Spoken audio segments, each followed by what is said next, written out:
Lorsque j'ai été à Disneyland en Californie en 2019, vous savez cette époque où les parcs d'attractions étaient ouverts et où on avait le droit de se divertir. It's been 84 years. Eh bien j'ai fait toutes les attractions les plus importantes et il y en a 5 dont il faut absolument que je vous parle dans cette vidéo. Welcome to this happy place. Welcome. Numéro 1, Big Thunder Mountain. Et je vais vous le dire tout de suite, on va pas y aller par 4 chemins. Le meilleur Big Thunder Mountain du monde se trouve à Paris. On a le meilleur, alors soyez fiers. Mais bon voilà, celui de Californie était quand même vachement bien, mais surtout, il était mieux que la Floride. Par exemple, la grotte dans le premier lift, elle était vraiment très jolie, voilà, avec son bel éclairage bleu. Il y a la petite chèvre dans un coin qui nous hurle dessus avec une dynamite dans la bouche. Et le lift final, il est aussi absolument magnifique, avec des lampes et des panneaux partout. Et c'est vraiment très esthétique en fait comme lift. On a bien le temps de voir que l'allumage des mèches de la dynamite commence à partir d'une flamme accidentelle. Et surtout, moi qui suis habitué à Disneyland Paris, il y a un truc qui m'a complètement dépaysé, je m'y attendais pas du tout, et pour vous dire, je savais même pas que ça existait d'ailleurs. À un moment donné, il y avait des effets spéciaux qui fonctionnaient.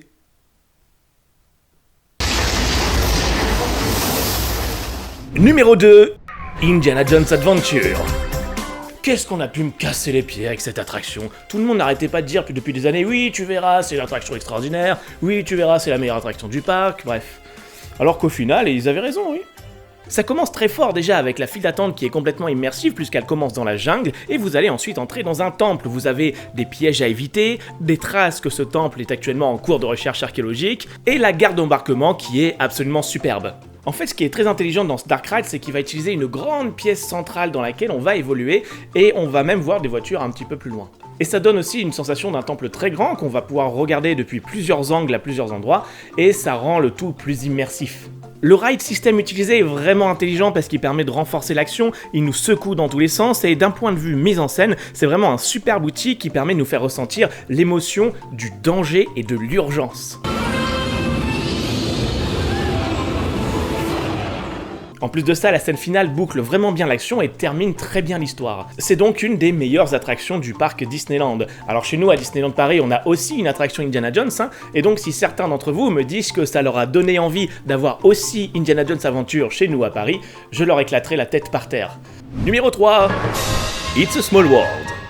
Et là, on parle bien du tout premier Small World, supervisé par Walt Disney pour la Foire internationale de New York. Et comme je vous le disais dans ma vidéo précédente, que vous avez vue bien sûr, ce Small World, ça se voit clairement qu'il est plus vieux que les autres. Déjà, les bateaux sont beaucoup moins larges, le bâtiment a l'air beaucoup plus petit, il est beaucoup plus sombre puisque tous les murs et le toit sont peints en noir, et surtout, le truc qui est vraiment étonnant, c'est qu'il y a beaucoup de scènes où tous les décors en fait se trouvent d'un seul côté, tandis que de l'autre côté, vous avez juste un mur noir. Et je trouve qu'on sent vraiment que c'est une attraction qui est démontable parce que le parcours avec le bateau est posé à même le sol. C'est-à-dire qu'à Disneyland Paris, par exemple, c'est comme si le parcours aquatique, il avait été creusé directement dans le sol et qu'il faisait partie intégrante du décor. Alors que ici, à Anaheim, le parcours, donc c'est-à-dire les cuves en métal, sont posées tout simplement sur le sol. Ah oui, et la tête des poupées à certains passages laisse un petit peu à désirer. Il y a un serpent dans ma botte! Mais tous ces petits détails, comme je vous le disais, ne font que nous rappeler qu'en fait on est dans le premier Small World. Et c'est pour ça que je vous conseille de faire cette attraction. Parce qu'on est dans le parc de Walt. Et donc on est là pour faire des attractions de Walt.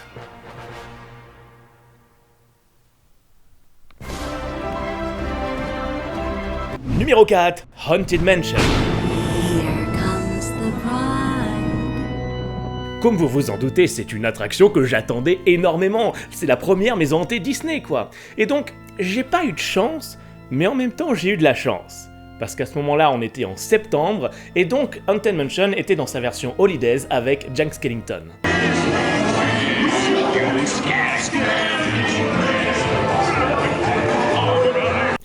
Oh, je viens soudainement de me sentir transpercé par un sentiment de jalousie qui vient de cette direction.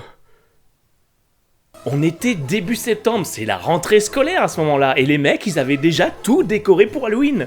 Mais je veux habiter dans ce pays, donnez-moi une carte verte, nom de Dieu! Alors déjà, de base, le concept même de Tim Burton, qui raconte l'histoire du roi d'Halloween qui rêve de fêter Noël, c'est d'une poésie extraordinaire. Et donc, voir Jack Skellington envahir la Haunted Mansion, ça dégage vraiment quelque chose qui est unique au monde. On s'est même fait la réflexion avec les amis qu'ils ont mis combien de temps pour installer ça? 2 semaines peut-être? Et ça ressemblait vraiment à une attraction qui a été conçue pour ça de base. Ça n'avait pas du tout l'air temporaire. La composition musicale est extraordinaire, il y a énormément d'idées qui sont créatives, hyper intelligentes et hyper poétiques.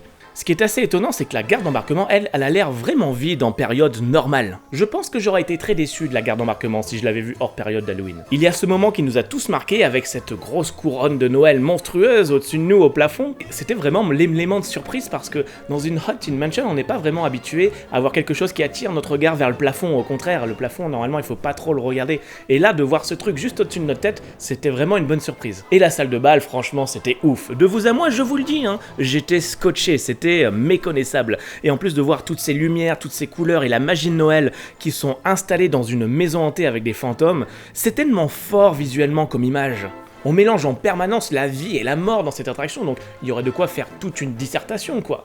Donc voilà, j'étais un petit peu déçu de ne pas voir la Haunted Mansion d'origine, mais j'étais très content de découvrir la version Holidays qui me faisait envie depuis pas mal d'années.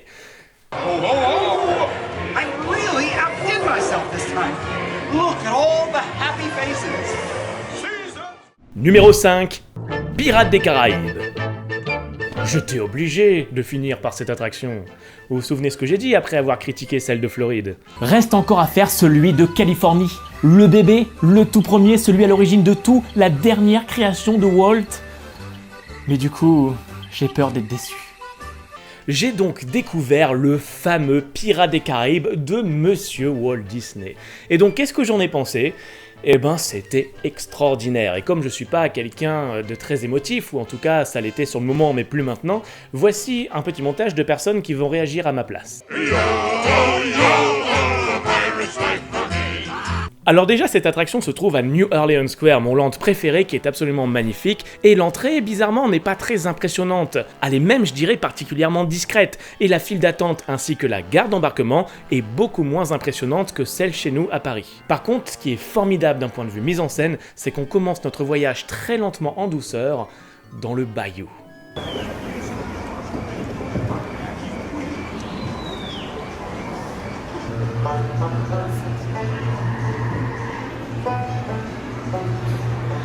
Et donc ça nous met dans une ambiance qui est vraiment spéciale et qui nous laisse déjà le temps de nous reposer avant d'arriver sur la suite. On passe dans la scène des grottes avec les squelettes, les trésors, la petite mise en garde de Davy Jones et on arrive rapidement devant l'attaque du bateau pirate. Et on voit bien dans cette scène que cette attraction va avoir un joli travail des couleurs avec ce contraste entre le bleu et le orange qui est vraiment très présent dans l'attraction. Alors je vais pas vous détailler chaque scène puisque globalement ce sont les mêmes que chez nous, mais ça change à la fin une fois qu'on a admiré la grande scène de la ville qui brûle et qu'on a pu voir les pirates tuer, brûler et violer des gens.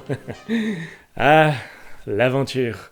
On va donc s'engouffrer à nouveau à l'intérieur du fort pour constater que les prisonniers sont coincés derrière leurs barreaux et vont certainement finir comme Anakin Skywalker.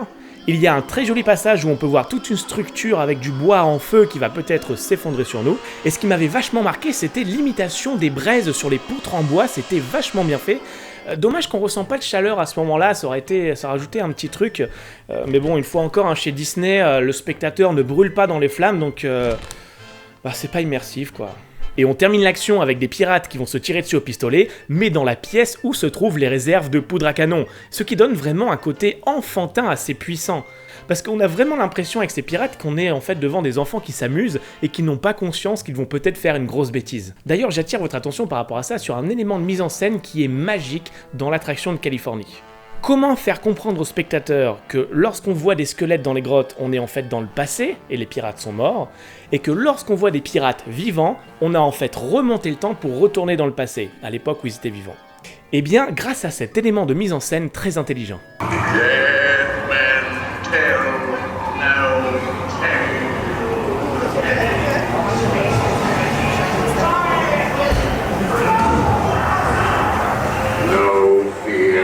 Ce détail, on est d'accord, il est extrêmement simple, mais pourtant il est très puissant, parce qu'il n'utilise aucune technologie particulière, il n'est même pas en mouvement. D'ailleurs, si on est d'un côté, ça raconte pas grand-chose, si on est de l'autre côté, ça ne raconte pas grand-chose non plus, mais c'est par notre mouvement de gauche à droite qu'on va découvrir ce qu'il a à nous raconter. Et ça, c'est beau. Ah oui, et à la fin, il y a Jack Sparrow qui est entouré d'or et de bijoux pour nous montrer symboliquement et artistiquement que quand on met une franchise, ça rapporte de la thune. Et la thune, c'est bien. C'était donc mon avis sur 5 attractions à Disneyland en Californie que j'avais très envie de faire et dont j'ai été très content. Alors il y en a d'autres qui sont géniales bien sûr, Enchanted Tiki Room qui est la première créée par Walt, Jungle Cruise qui était là en 55, je vous ferai une vidéo à part pour parler de Galaxy Edge parce qu'il y a beaucoup de choses à dire. Splash Mountain aussi, c'est une attraction qui vous procure une bonne humeur et un sourire pour toute la journée, ça reboot votre morale. Et dans ma prochaine vidéo, je vous parlerai d'une attraction très particulière qu'on trouve dans ce parc en Californie. Alors surtout abonnez-vous, sinon vous risqueriez de louper les prochaines vidéos. Merci et à bientôt.